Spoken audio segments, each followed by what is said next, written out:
अस्सलामुअलैकुम, मैं हूं मारिया चौधरी और आप देख रहे हैं नो एनआरओ अब की बार। नाजरीन, कंट्रोवर्सीज का ज़माना है। रोज़ाना नए दिन की तरह नई कंट्रोवर्सी सामने आ जाती है। अच्छा, कंट्रोवर्सी चाहे पॉलिटिकल मैटर हो चाहे एंटरटेनमेंट मैटर हो, कंट्रोवर्सी होती है और सबकी ही सामने आ रही है आजकल। तो जिस तरह ऑडियो लीक्स की कंट्रोवर्सी चल रही है, फिर एंटरटेनमेंट में अगर हम बात करें तो एंटरटेनमेंट में आयमा बेग की कंट्रोवर्सी बहुत ज़्यादा हाइप पर थी पिछले दिनों। फिरोज़ खान की कंट्रोवर्सी बहुत ज़्यादा हाइप पर थी। इसी तरह एक और कंट्रोवर्सी सामने आई है। अच्छा, नादिया खान को तो सभी जानते हैं, कौन उनको नहीं जानता होगा। उनको मॉर्निंग शो होस्ट क्वीन कहा जाता है।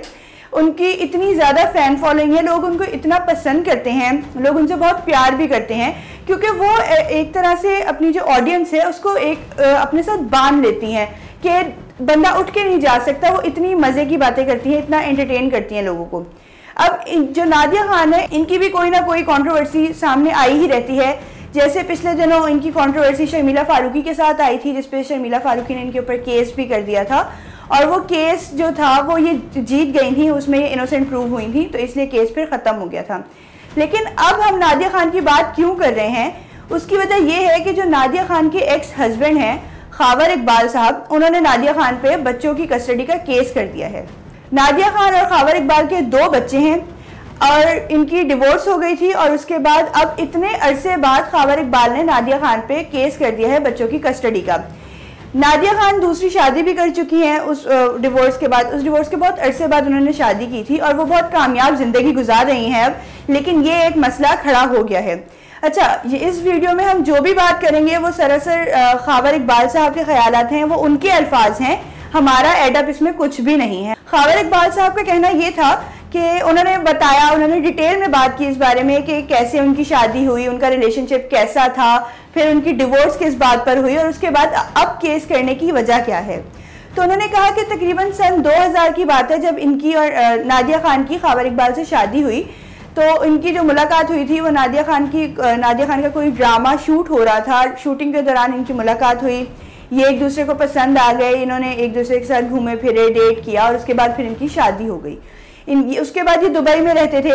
इनका ये बहुत हैप्पी कपल था। कपल गोल्स जो हम आजकल कहते हैं, वो कपल गोल्स ये थे कि इनकी अंडरस्टैंडिंग बहुत ज़्यादा थी, ये एक दूसरे के साथ बहुत ज़्यादा खुश थे, हैप्पी फैमिली थी। ये सब खावर इकबाल साहब का ही कहना है। उन्होंने मज़ीद ये कहा कि सब कुछ बहुत अच्छा जा रहा था। नादिया खान कॉल्स पे बात करती थी और घंटों के हिसाब से कॉल्स पे बात करती रहती थी, जिसपे खावर इकबाल ने कहा कि मुझे कभी जो है ना तशवीश नहीं हुई थी। वो इस वजह से कि नादिया खान मीडिया इंडस्ट्री से ताल्लुक़ रखती हैं और मीडिया इंडस्ट्री में जानते हैं कि ताल्लुकात बहुत ज़्यादा होते हैं और कोई ना कोई काम निकला ही रहता है, जिसकी वजह से उन्होंने कहा कि शायद कोई कोलीग हो, कोई काम हो, कोई प्रोजेक्ट हो जिसकी वजह से ये बात करी, तो इसलिए उन्होंने इसका ज़्यादा नोटिस नहीं लिया। खावर इकबाल का कहना ये था कि जब उन्होंने नोटिस लिया उसकी वजह ये थी कि जब फैमिली गैदरिंग्स होती थी, जैसे फैमिली बैठी हुई है, बच्चे बैठे हुए हैं, खावर इकबाल साहब बैठे हुए हैं, नादिया खान बैठी हुई हैं, और तब जब कॉल आए तो तब भी नादिया खान उस कॉल को इग्नोर करने के बजाय उस पर घंटों घंटों बात करती रहती थी। खावर इकबाल ने कहा कि ये सब कुछ देख के मुझे थोड़ी सी तशवीश हुई और फिर मैंने जब उनसे बात की तो हमारी इस बात पर बहस शुरू हो गई और उसके बाद फिर वो बहस जो थी वो चीखों पुकार में बदल गई और चीखों पुकार के बाद हुआ ये कि लड़ाई तक बात चली गई, यानी कि थोड़ी सी खावर इकबाल ने जैसे नादिया को धक्का दे दिया, नादिया ने खावर इकबाल को दे दिया। अच्छा, ये सारा जो मामला हो रहा था, ये हो रहा था दुबई में। पाकिस्तान में ये लोग नहीं थे, ये दुबई में रहते थे। ये सारा मामला दुबई में हो रहा था। जब इन्होंने एक दूसरे को धक्के दिए और मामला ज़्यादा बढ़ गया तो नादिया खान ने पुलिस को कॉल कर दी और अपने कुछ जो करीबी रिश्तेदार थे, कुछ क्लोज फ्रेंड्स थे, उनको कॉल करके बुला लिया। जिसके बाद खावर इकबाल ने कहा कि पुलिस उनको ले गई और इसके फौरन बाद नादिया खान अपने बच्चों को लेकर 2 बच्चे और जो एक उनकी मेड थी, उन तीनों को लेकर वो पाकिस्तान आ गई। उन्होंने पाकिस्तान में रहना शुरू कर दिया। फिर उन्होंने यहाँ से जो है ना खावर इकबाल को मैसेज किया कि मुझे डिवोर्स चाहिए, और उसके बाद इनकी डिवोर्स हो गई। और इसके बाद हुआ ये कि खावर इकबाल साहब का कहना है कि वो एक खतीर रकम अपने बच्चों की एज अ मेंटेनेंस देते थे, वो पे करते थे अपने बच्चों के सारे एक्सपेंसेस। उन्होंने ये भी कहा कि हमारा जो मामला तय हुआ था उसमें ये भी था कि मुझे बच्चों से मिलने की इजाज़त भी होगी, लेकिन मुझे बच्चों से मिलने नहीं दिया गया, मैं कभी बच्चों से नहीं मिला। लेकिन जो उनकी मेंटेनेंस की रकम थी वो मैं बाकायदगी से भेजता था, क्योंकि तब उनके भी हालात अच्छे थे, वो किसी अच्छी प्रॉपर जॉब पर थे, तो वो बच्चों की मेंटेनेंस भेजते थे। फिर आ गया कोरोना। कोविड में जैसे सब जानते हैं कि सारी दुनिया की मईशत तबाह होकर रह गई थी, अच्छे अच्छे लोगों की जो है ना हालत ख़राब हो गई थी कि कहाँ से किया जाए काम, क्योंकि एक लॉकडाउन लग गया था, पेंडेमिक शुरू हो गया था और कोई काम नहीं हो रहा था, जिसके चक्कर में उन्होंने अपनी जॉब गंवा दी। ख़ावर इकबाल ने अपनी जॉब गंवा दी, उनकी जॉब चली गई, जिसके बाद उनके पास इतनी रकम नहीं होती थी कि वो अपने बच्चों की मेंटेनेंस दे सकें, तो उन्होंने पैसे देना बंद कर दिए।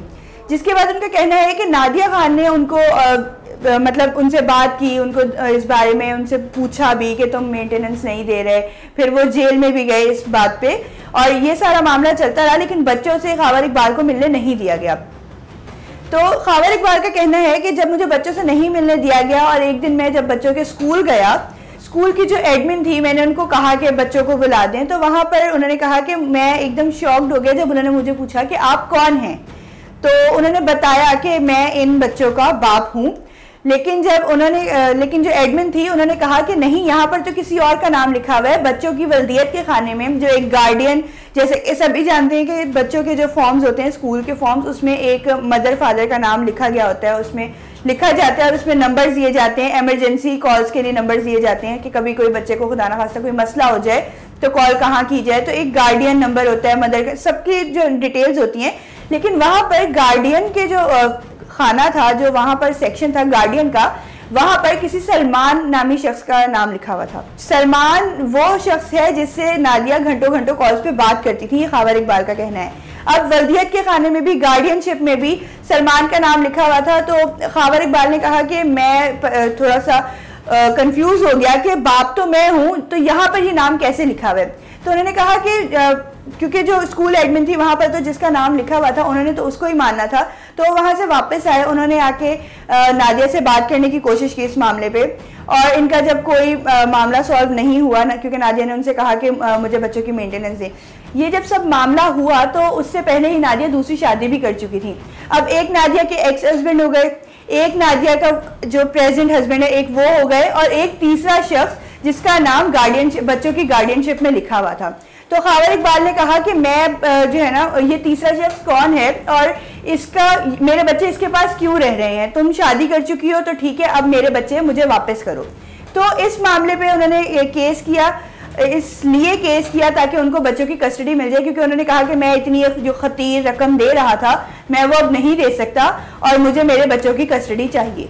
नाजरीन, देखते हैं कि ये मामला अब कहाँ तक जाता है। पहले ही हमारे सामने है कि फिरोज खान ने अपने बच्चों की कस्टडी के लिए अपनी साबका बीवी पे केस किया हुआ है, और अब इतने अरसे बाद ख़ावर इकबाल साहब ने नादिया खान पे केस कर दिया है बच्चों की कस्टडी के लिए, और मजीद ये कि इल्ज़ामात लगाए जा रहे हैं नादिया खान पे। अच्छा, यहाँ पर एक और बात मैं ऐड करना चाहूँगी कि नादिया खान की तरफ से इस सारे मामले पे कोई रद्द-ए-अमल अभी उनकी तरफ से सामने नहीं आया। ये जितनी भी मैंने बात की, ये सारे जो बात थी ये ख़ावर इकबाल की थी, और नादिया खान का इस पे कोई मौक़िफ़ सामने नहीं आया। अब देखना ये है कि ये केस कितना लंबा चलता है और इसका क्या नतीजा निकलता है। नाज़रीन, ये था हमारा आज का प्रोग्राम। मिलते हैं आपसे नए प्रोग्राम में नए मौजू के साथ, तब तक के लिए इजाज़त दीजिए। अल्लाह हाफ़िज़।